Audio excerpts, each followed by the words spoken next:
Merci pour ta bonté. Merci pour ta miséricorde. Merci pour ton amour. Merci pour ta fidélité. Merci pour ta protection divine. Merci parce que tu combats dans le secret pour nous. Merci pour la santé. Merci pour la grâce que tu nous accordes. D'être dans ta présence. Nous t'élevons. Nous te glorifions. Nous t'exaltons. Nous te disons merci. Tout est bien fait. Oh mon Dieu, mon roi. Je te dis merci. Oh mon Dieu, tout-puissant. Gloire à toi, l'agneau de Dieu. Béni soit-il ton nom, Jésus-Christ. Béni soit-il ton nom, roi des rois. Béni soit-il ton nom, Dieu tout-puissant.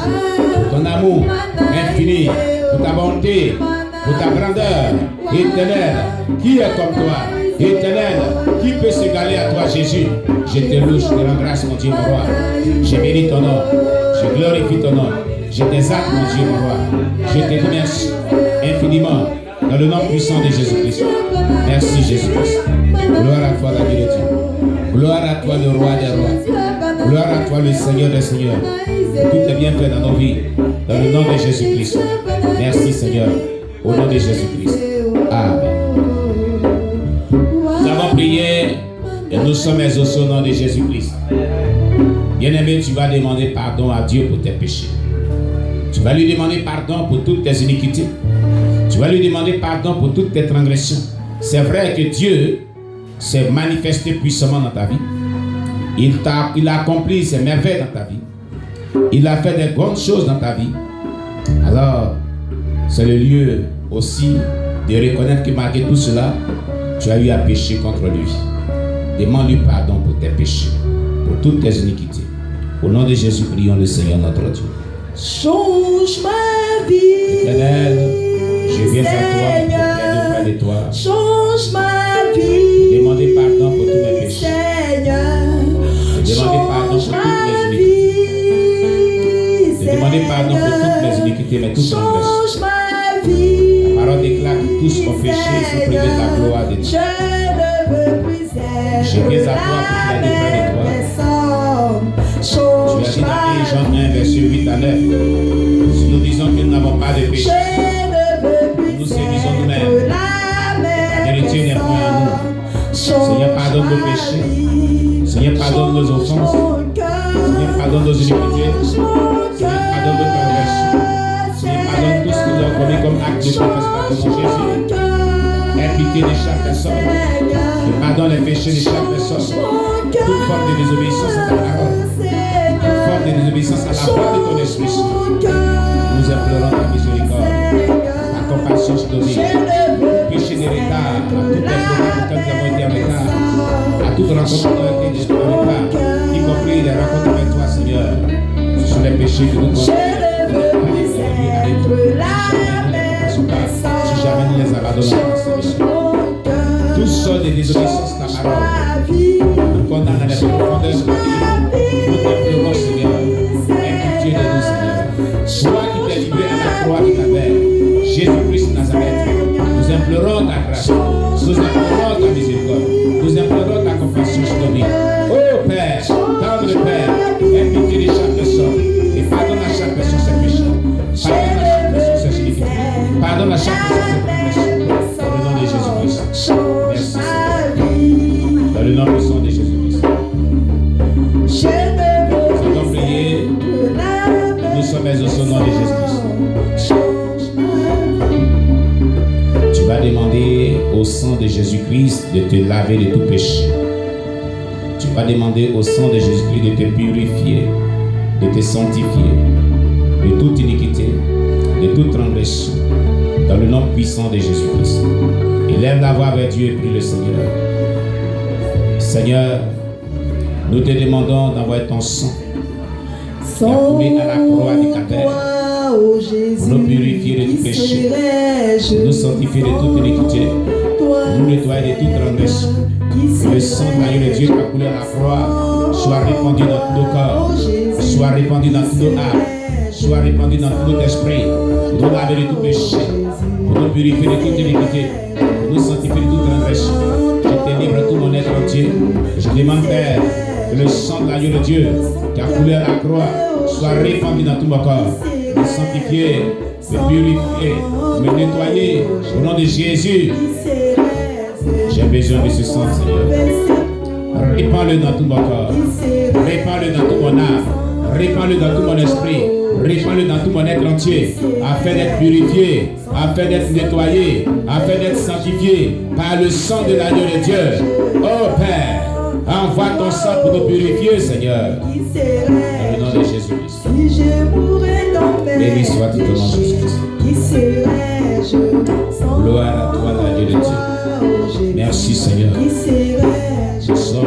sommes exaucés au nom de Jésus-Christ. Bien-aimé, tu vas encore prier le Seigneur.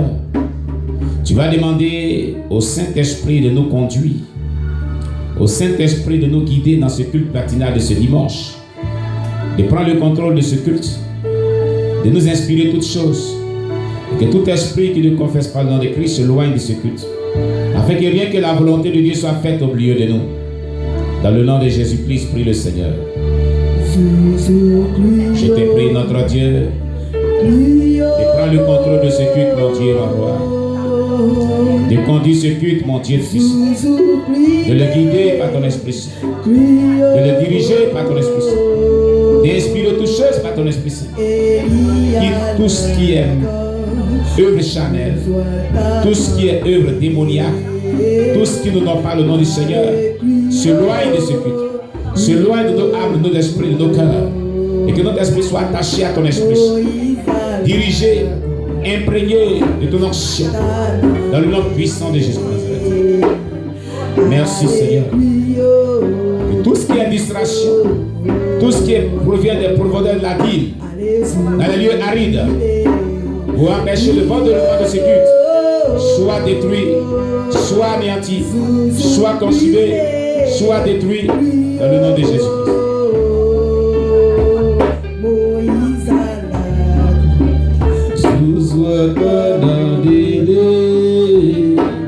Allez, priez, priez.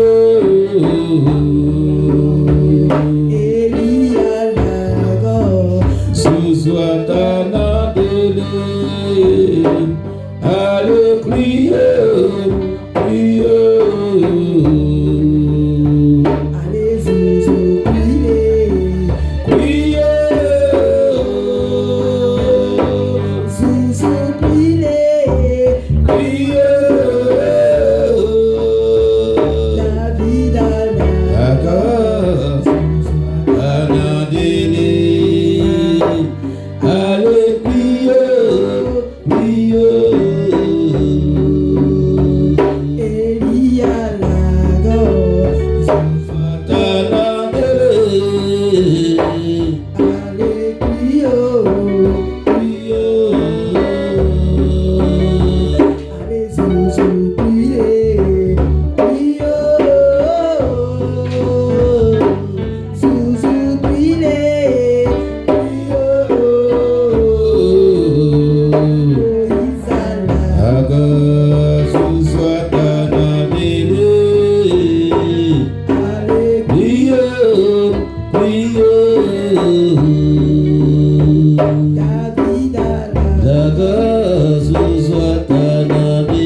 On acclame le Seigneur Jésus.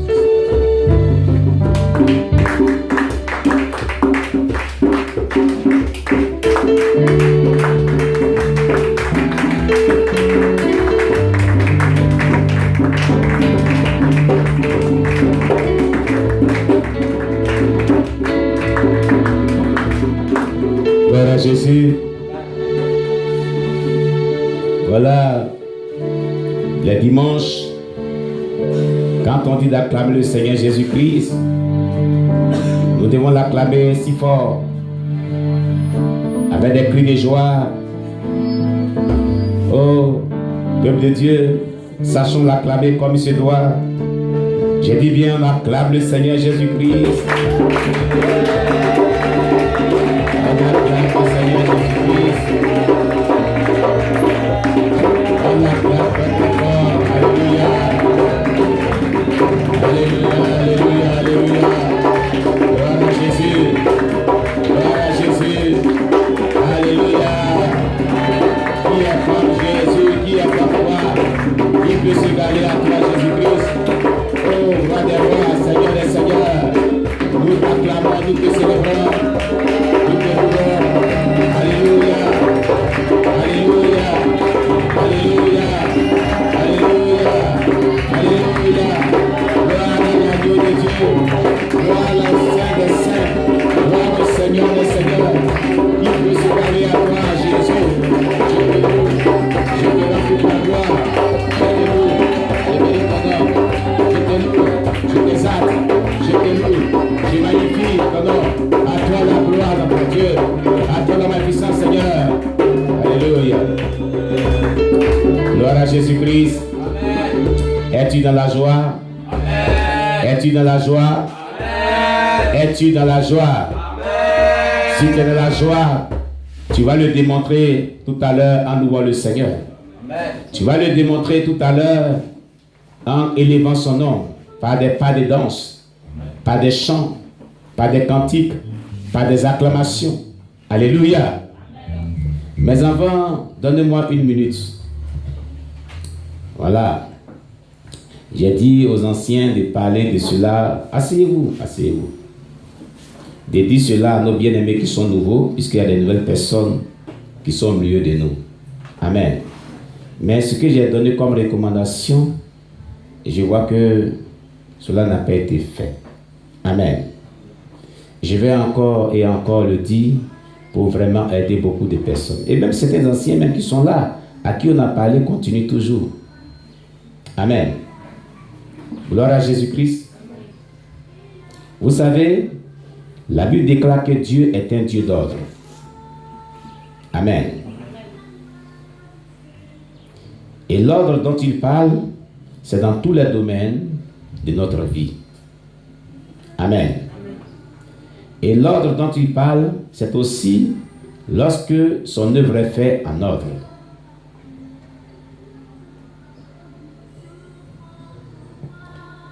Quand on vient dans la présence de Dieu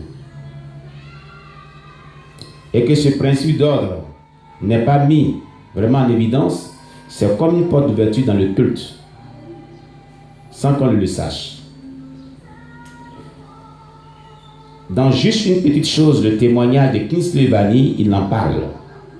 Mais avant même qu'on ait le témoignage de Kingsley Bani, c'est maman Anastasie, ex-sataniste qui a servi Satan pendant 35 ans, rosicrucienne de son état, et femme de Lucifer dans le monde entier, qui en a parlé ici. Quand elle est venue ici, et elle a rendu témoignage. Qu'est-ce qu'elle a donc dit? Elle dit, et qu'est-ce que le livre de Kingsley Bani nous dit? Lorsque vous venez dans le culte, à une rencontre de Dieu, et que vous voyez le premier des personnes qui sont assises devant, par exemple, le frère Noé est assis là. Qui connaît le frère Noé? N'a qu'à lever son doigt. Voilà. Il est le premier à s'asseoir là. Lorsque toi tu viens, que tu as trouvé que celui seul, tu t'assois auprès de lui. Celui qui vient s'assoit auprès de celle qui est assise. Celui qui vient s'assoit. C'est pas l'autre qui est là? Hein? Mais si toi tu viens, pendant qu'ils sont assis là, tu t'assois au milieu, dans une autre rangée. Tu t'assois de l'autre côté. Tu es en train de mettre l'ordre, mais tu es en train de mettre du désordre. Hein? Déjà, le culte a eu un problème. Déjà, il y a eu une porte d'ouverture. Déjà, c'est un péché. Dans juste une petite chose, pourquoi Kingsley Bani a donné le titre juste une petite chose, c'est parce que on voit ça comme des petites choses, on ne les considère pas. On dit non, ça c'est normal, c'est pas un péché. Ce témoignage, il est fait tout comme pour les nouvelles personnes n'ont pas, ils vont le lire. Je vais tirer pour vous, vous allez le lire. Comme on a l'imprimante qui est là, je vais faire des copies, vous allez lire. Et plusieurs personnes sont mortes à cause de ces choses qu'ils ont négligées, ont été condamnées dans l'enfer. Parce qu'ils ont semé du désordre dans la maison de Dieu sans le savoir que c'était un péché. Vous comprenez? Et maman Anastasie et Satan dit que quand c'est comme ça, il y a une porte d'ouverture dans le culte, eux ils rentrent et puis font tout ce qu'ils veulent. Ils sèment la lourdeur, l'assoupissement, la distraction. Parce que vous n'avez pas respecté l'ordre. Il dit, c'est vous qui êtes en train de dire que votre Dieu est un Dieu de désordre. Non, nous, on va s'aimer de désordre. Nous, les satanistes qui venons à ce culte, nous sèmerons des désordres dans votre culte. Parce que vous ne respectez pas votre Dieu. Écoutez, allez voir les musulmans. Quand ils s'en vont prier là, quand ils mettent les nattes là, c'est pas en ordre. Vous ne les voyez pas rang comme ça, accroupis. Vous ne les voyez pas ça. Mais pourquoi c'est à l'église qu'on fait du désordre? Est-ce qu'il y a quelqu'un qui dit, assois-toi ici, mais accroupis-toi ici. Il y a quelqu'un qui vient te dire, il faut t'accroupir ici. Vous avez pas vu ça? Et toi, tu as été musulman, non? Hein? À la mosquée, là, il y a quelqu'un qui est serviteur et puis il dit, toi, il faut t'accroupir ici. Mais c'est chez nous les chrétiens. C'est nous, on doit chercher servir d'ordre. Au temps de Jésus, il n'y avait pas servi d'ordre. Hein? Parce que la crainte de Dieu était dans le cœur des gens. Il n'y avait pas de servir d'ordre. Vous comprenez?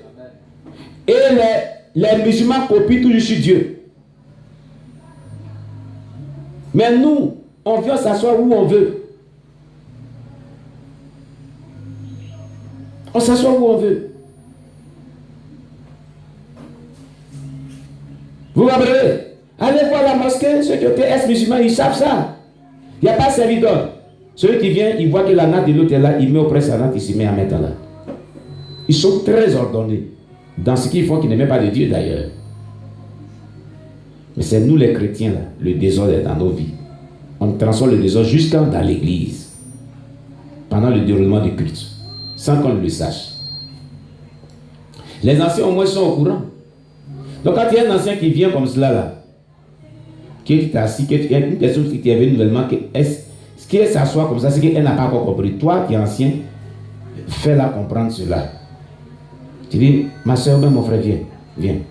Pardon, il faut t'asseoir près de moi. Parce qu'ici, là, la Bible dit qu'on doit s'asseoir comme cela, en ordre. Elle va te comprendre sans problème. Maintenant, quand le culte finit, là, toi, tu l'as fait asseoir, tu dis, tu sais, je vais te voir. Désormais, quand il vient au culte, que ce soit culte du soir, que ce soit culte du dimanche, quand il vient, c'est qu'il a expliqué là. Tu lui expliques, je n'ai jamais expliqué ça ici. C'est qu'il dit, je n'ai jamais fait ça ici. On n'a jamais expliqué ça. Plusieurs fois. Donc c'est pourquoi il a dit que vous les anciens, ceux qui ne savent pas là, expliquez-leur cela. Amen. Donnez-leur l'explication adéquate. Là, s'ils viennent désormais à un culte, ils ne vont plus vraiment commettre cette erreur-là. C'est parce qu'ils ne savent pas. Amen. Ils ne savent pas. Alléluia. Voilà. Gloire à Jésus. Ils ne savent pas que ça crée des problèmes dans le culte. Amen. Dans juste une petite chose aussi, quand il vient au culte, et puis tu traînes tes pieds comme ça, tu déranges le culte, tu démêles le désordre. Les gens qui étaient concentrés, ils vont faire comme ça. Tu les as déconnectés de Dieu. Tu es condamnable pour l'enfer. Dans le témoignage du ciel et l'enfer, beaucoup sont allés en enfer à cause de ça. Pendant que le culte passe, si toi tu es en train de bavarder, tu es en train de dire quelque chose à côté, tu pèches contre Dieu. Ça te condamne pour l'enfer. Dans son témoignage, c'est dit. Pourquoi? Prenez Habakkuk chapitre 2, verset 20. Lisez, vous allez comprendre. Habakkuk chapitre 2, verset 20. Quelqu'un pour lire. Dans l'assemblée. Une personne pour lire. Habakkuk chapitre 2, verset 20. Vous allez comprendre.